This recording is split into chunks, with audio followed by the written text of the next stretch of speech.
Hi everyone. Hope everyone had a great start to this new year and is excited to see where the world of AI takes us. I know I'm totally excited and eager to see what all new innovations people come up with. So here I am back with a fresh new episode to talk about what is it to be a data scientist in this fast-paced generative AI saga. And to tell us more about it, I have Claire Longo, Head of Solutions Engineering at Aris AI. Welcome, Claire. How are you doing Hi, today? I'm doing great. Hi, everyone. Thank you so much for having me. Excited to be here. Absolutely. Thank you. Yeah, so I'm ready to jump into our discussion, and I have some questions for you that I wonder myself sometimes, even after having worked as a data scientist in the past. There is just so much one must know to thrive in this competitive and exciting time in AI. So, are you ready? I'm ready. Let's dive in. I love the questions you've prepared here, so I'm excited to dive into it. Awesome. So, I want to start with some basic one first. According to you, what is the main difference between a data scientist and a machine learning engineer? Okay, this is a really interesting question. It's something that I saw actually like develop during my career. So I actually started my career as a data scientist, Hmm? and I grew into a machine learning engineer. So I've actually got to be in both of these roles. And throughout my career, I saw that there was actually like a lot of inconsistency in the definition of these roles in the first place. And Hmm. it's changed a lot in the last 10 years. I think we're kind of starting to like reach equilibrium and settle into some really solid definitions here, which is really great to see. But you will still see like variability across companies, across industries in these titles. So one tip I will definitely tell people is like when you are looking for a job in like data science, machine learning, AI in general, Hmm. don't just look at the titles, look at the job Yeah, description. Is that something you actually want to do? Because it might be like called a machine learning engineer, but you're going to be functioning as a data scientist most of the time, or like vice versa. So there is that caveat. In general, the way that this has kind of settled in industry today, excuse me, I'm getting over a little cold here. It's the holidays. We all seem to get sick, it's so my voice understandable. is a little scratchy. Yeah, thank you. Okay, so data scientist and machine learning engineer. So data scientist is really that research scientist, and their job is to bring insights and analytics to the Mhm. business. And so they're using machine learning, they're using AI as a tool to do this, but their real job is to like add business value in terms of analytical projects. The machine learning engineer is a true software engineer who can take the work of that data scientist and turn it into operationalizable software. There is like a Venn diagram here of like skill sets that definitely Yeah, overlap, yeah. but that's kind of the general trend that I'm seeing between those two role definitions. Does that kind of match with what you've seen in the industry as well? Yeah, honestly, like how you said in the initial days, because I started my first job as a data scientist as well, back in 2016. Yeah. And I did see there was a lot of confusion in this industry between a data scientist and MLE. And I myself tried to figure out like which role or, job or skill set do I fit in. And as you said, like, business value, that's like the main thing in terms of data scientist palette. So, and machine learning engineer, it's definitely that engineering component, which is very prominent. And I think overall industry has, been clear about that difference, I guess. So I think, yeah, I am definitely aligned with what you have observed and what you just told me. Like, yeah, that's pretty much the trend that I've seen. Yeah, that's good to Uh, hear. It's hard in like a growing industry to figure out who you want to be when like companies are still figuring out what these roles are. So I feel like just exactly. looking at the job description is the way to Hmm. go. Yeah. Yeah, that's my personal experience too. Like, if I Yeah. don't read the job description and just apply based on the title, it might not be a good fit, or I might just miss out on the greatest fit of all. So, yeah, you're 100%. absolutely right. I second your advice. So, that's a good advice. And so, like, the next question that I have, like, wonder is like, have you seen any patterns or in struggles people face when they are either making a career shift to data science or switching data science jobs, just in general? Yeah, there's kind of two patterns that I see here actually. it's a challenging switch, but it's a really rewarding one. So anyone who's like looking to make the switch into data science or get started in data scientist, absolutely do it. Like now is the time to do it. It's a really exciting field. Mm-hmm. The two challenges I see are switching from more of an academic mindset into an industry mindset. And this is because a lot of data scientists are coming from like PhD programs, master's degrees, and have really been in that academic world. And then suddenly they're on the hook for adding business value. And that's a new Yeah, kind of way of working. So I'll talk a little bit about that. 100%. Yeah. And then the other thing is just like breaking into the industry in the first place is hard because it's a growing industry. Like, I feel like it would be a little bit easier to break into something like software engineering that's already defined. Like, we know the best practices there. But if you look at something at like generative AI, we're still figuring out what those best practices are. So in Right. terms of like what should I go learn as in terms of like skill set and experience to bring to a company in a new role, it is very challenging. So Mm-hmm. the advice on like going from academic to industry, I think it is like a change of a mindset. I Mm-hmm. think coming out of a degree program, you've been taught how to research, and that is excellent. And that's a skill set that's going to really serve you in a data scientist career. But you also have to kind of like, I would almost say it's more of like an engineering mindset. Like, even though the data scientist isn't the engineer, some of the best data scientists that I know kind of like work and think like engineers. And what I mean by that is they like to iterate quickly. So they have this like, and this is something that like many academics actually share. And so it's something that I want to like highlight so that we can utilize. It's an experimental mindset. So you put something simple out there, you iterate and you adapt it based on like the business feedback and that kind of thing. So the tips to really like make sure that you're making that switch from like the academic environment into industry for data science would be like looking at your business ROI, making sure you're measuring it, Right. understanding the business that you're working in, and then also just like keeping that experimental mindset. Like it's okay to fail. We're gonna train models that work and that don't work. Like I'm sure you've 100%. seen that. Yeah. Yeah. Yeah, because yeah, you're right. Because in my experience, like not, the first model is not going to be perfect.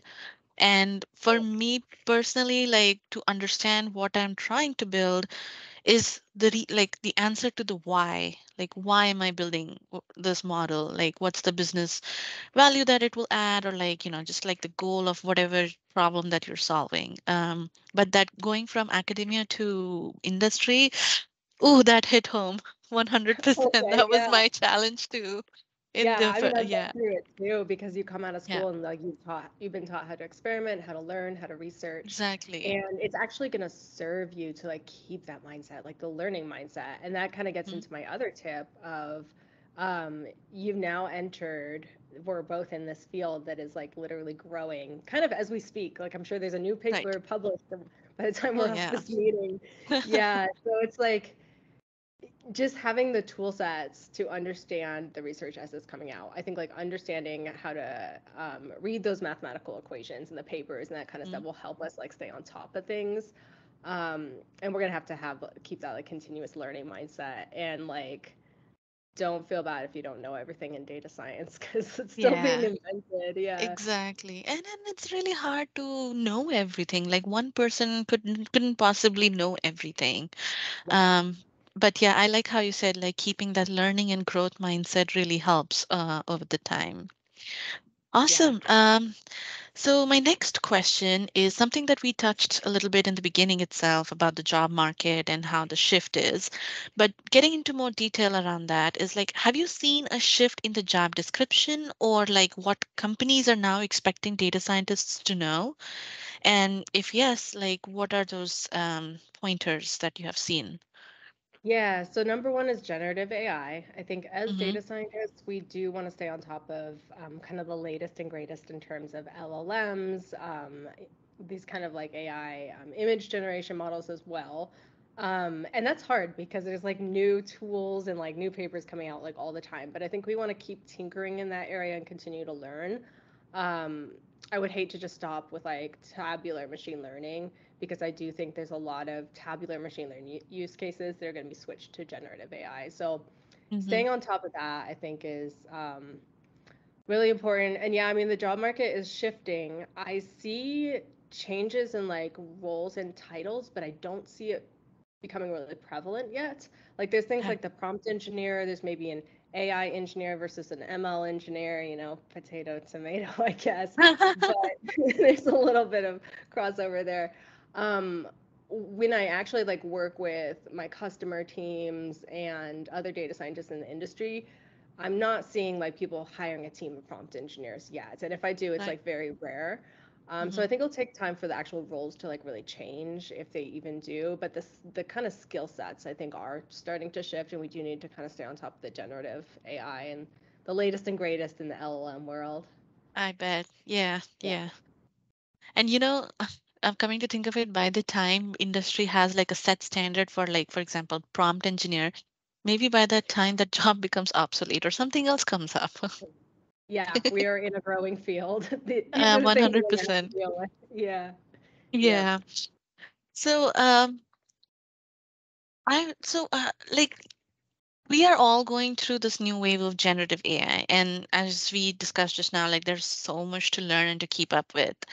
So, in this era of generative AI, how does one thrive to be a data scientist? Like, what I'm trying to ask is, what are some absolute to-dos, and what are some absolute no-nos in this term? In this, Yeah, good question. I think so. It's kind of similar to like big data 10 years ago. Because I remember oh, right yeah. when I was getting into this, big data was like the buzzword. Now it's generative Mm-hmm. AI.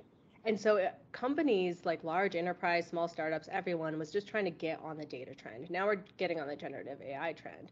And what that means is that we have a lot of push for experimental projects, projects that might not shake out. And Mm-hmm. so, as data scientists, we're put in this position where our executives may come to us and say, hey, can you go try to apply generative AI to this project or that project? And we Mm-hmm. actually don't know if it's going to work yet, and we don't know exactly how to do it. So, it's a high risk, high reward situation. I Mm-hmm. think the absolute to do is to keep that experimental mindset and also educate the other people on our teams about that experimental mindset.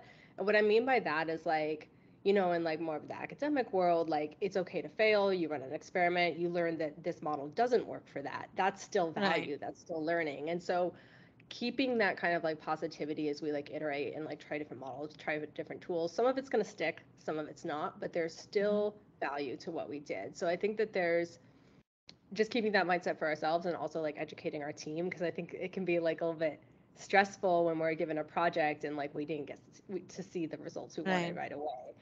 Mm-hmm. But don't give up, keep working on it, I tinkering agree. with new tools. Yeah. So that's a to do there.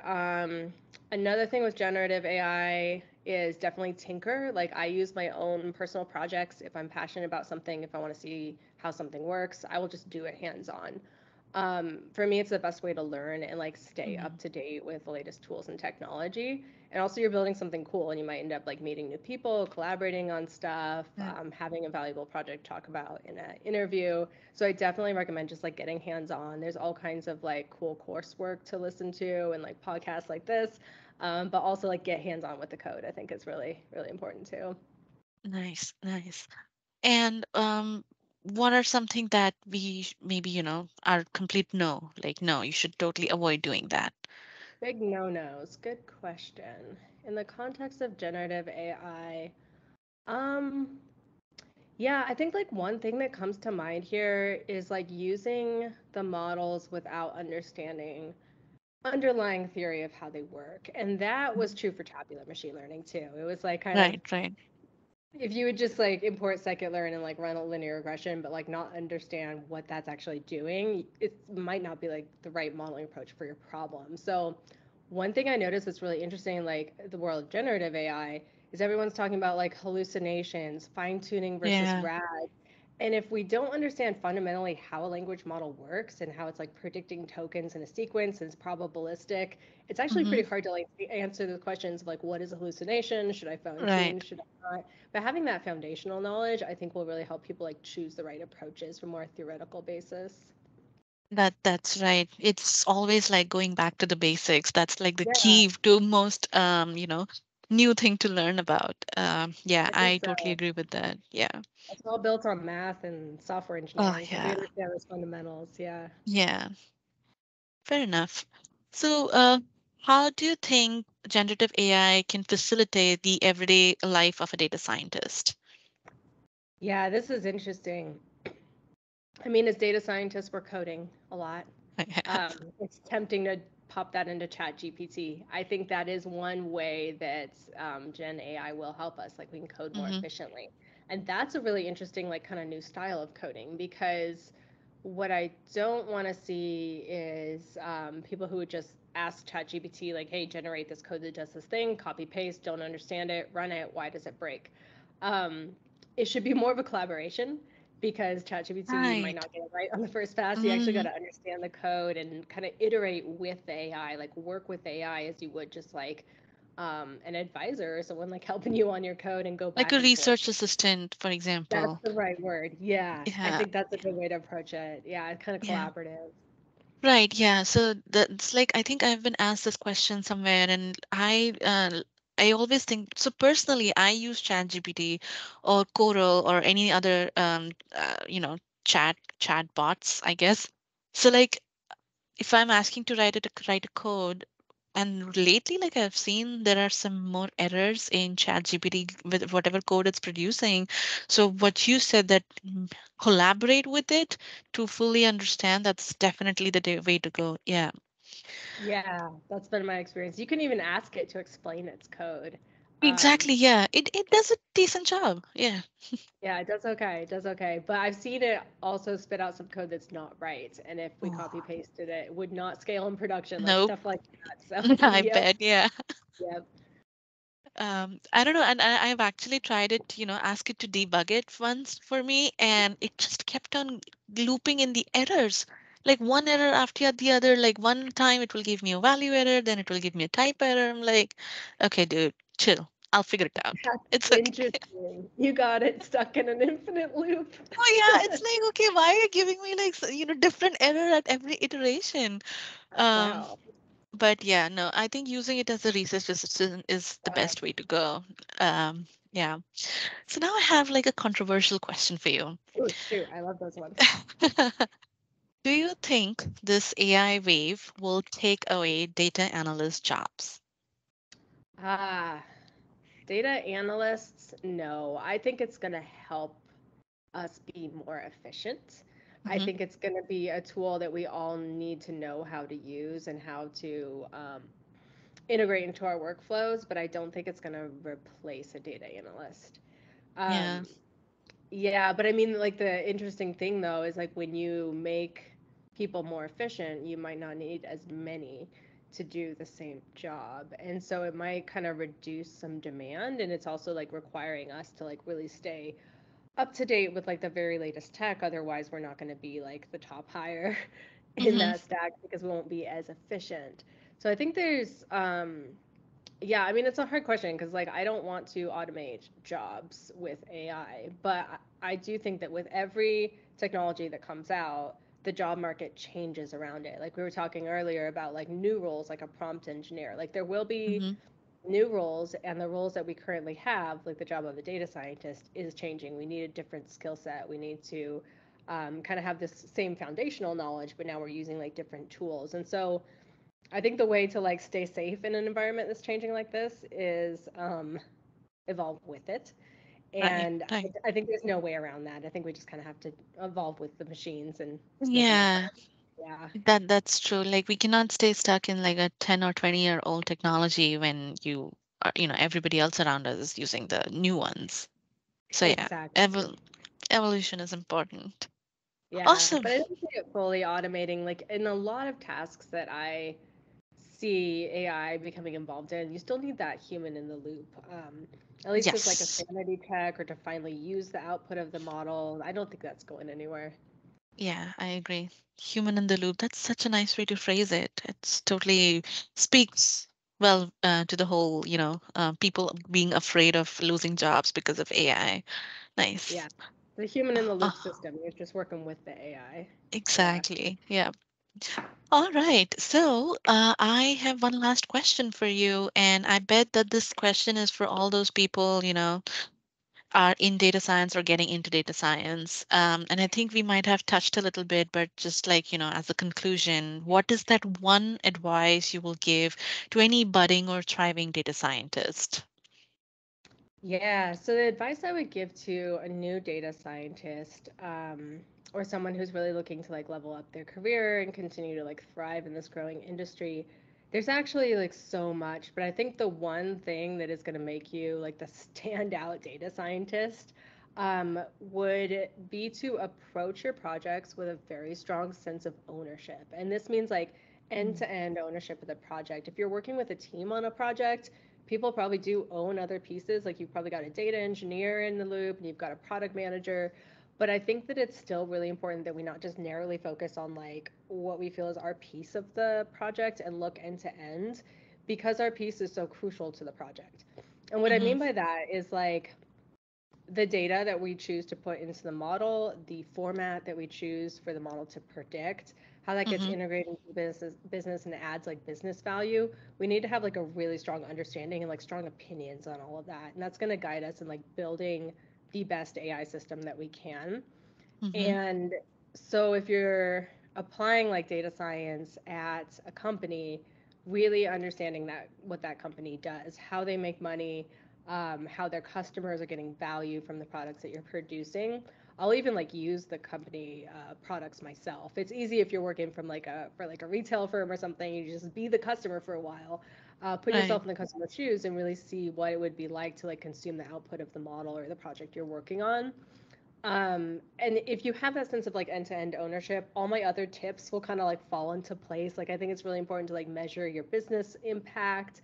That would be there. I think it's important to put the model into production in a way that's going to scale. So really like collaborating closely with your engineering team. If you have like that end-to-end ownership sense, you're going to be still like caring a lot about how engineering is working with your model once you kind of move past that phase of the project.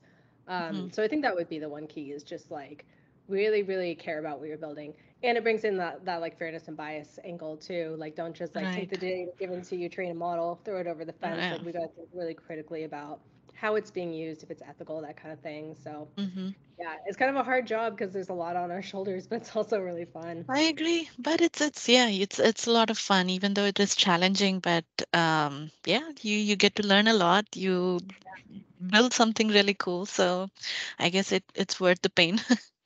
I think But so. Yeah. yeah, awesome.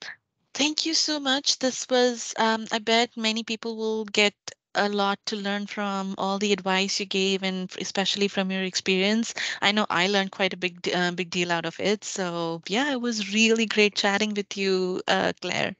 You as well. Yeah. I hope this is helpful to you and your audience. And it was really great to meet you. Wonderful Thank questions. I you. was really honored that you reached out and brought me in to speak to this. Absolutely. Thank you so much.